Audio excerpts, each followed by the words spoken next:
Hello. Today we will talk about how to find a fish with the echo sounder and how to correctly anchor in that place using a simple anchor with a rope. We will talk about lakes and ponds because there are more nuances in rivers due to the current. The main three parameters to consider are wind speed and direction, the depth of the fishing spot, and the distance from the spot where the fish of your interest was spotted. And now let's examine all these parameters in more detail. So, when you arrive at the water, you first of all look for promising places and where the sonar shows fish symbols. If you are looking for pike on the echo sounder, you should be interested in such images. Walleye can look like this. And this is what perch may look like. Now that we have passed the place that interested us, we need to mark it.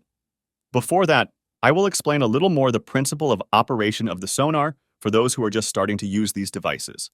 Most often, the echo sounder is attached to the back of the boat and shows what is under the boat with a certain angle signal. Echo sounders usually have several options for the beam angle. As soon as we pass an object, it appears on the right side of the screen, and the further we go from it, the more left that object is on the sonar screen. In other words, the sonar history scrolls from the right side of the screen to the left. So, as soon as we saw an object of interest on the screen, we need to capture that place either by sight or mark that place on the echo sounder itself. At a glance, it is very difficult to do this. It is best to mark the location on the echo sounder and set it so that the echo sounder shows a circle around your position on the map with the desired diameter. For example, 20 meters away from you. This way, you will know exactly where your fishing spot is and how far you are from it. Now, the following question arises: how far should we park the boat from the place we are interested in? There is no specific answer here. There are different opinions on this matter, and it also depends on the depth of fishing. What kind of fish we are fishing, what kind of bait, or what weights we use. I usually aim for a distance of about 20 meters. Sometimes it is not bad at all to overcast the place of interest a little and start retrieve from further away.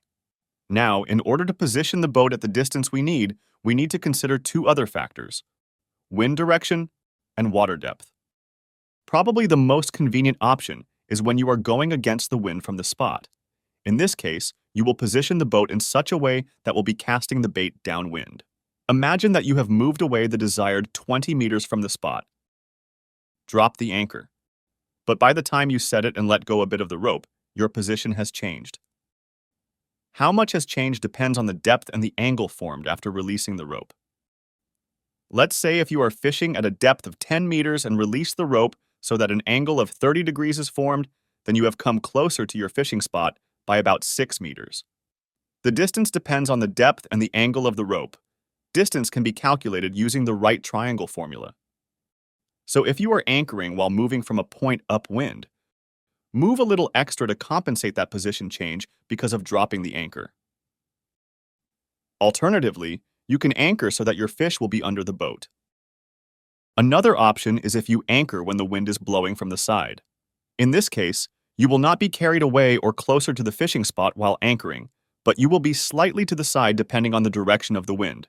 So you should keep this in mind and try to orientate yourself.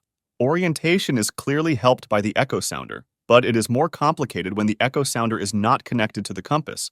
Then you can stand at the required distance, but you will not know the exact direction where your place is.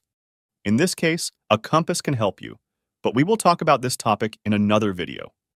Another option is if you're moving downwind from the fishing spot. Let's imagine again that you have moved 20 meters from the spot, dropped the anchor, but before you finally anchor, the wind will take you far away from the fishing spot. Again, distance will depend on the depth and the angle formed by the anchor rope. In this case, you can no longer reach the spot you want, especially since you will have to cast upwind. And another unpleasant thing is that the anchor rope will be in front of you, and there is a possibility that you will hang the bait. So we have two options here. Drop the anchor before 20 meters, but then the anchor can get close to the fish and spook them. And as I mentioned, the anchor rope can interfere fishing.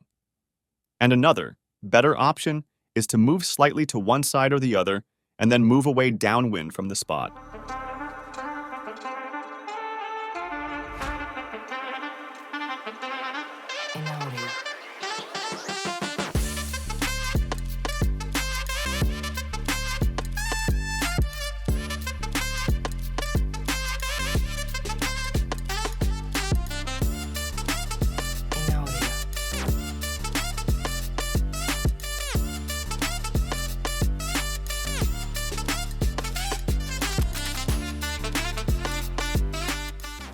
So because of these nuances, I personally prefer to anchor with the wind blowing at my back. But sometimes the fish attacks only when lure is cast from a certain angle, depending on the terrain, lighting, position of the fish, and other factors, so it is impossible to say which is the best way to anchor.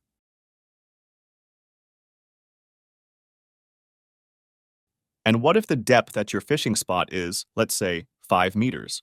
In this case, basically all the same rules apply, only a smaller distance needs to be calculated for the boat's movement while anchoring. In this case, that would be about 3 to 4 meters. As for anchoring with an electric anchor, of course everything is much simpler there. There is no need to make any additional corrections to the distance calculation. Just move to the desired distance from the spot and press the anchor button. It seems I have said everything I wanted on this topic.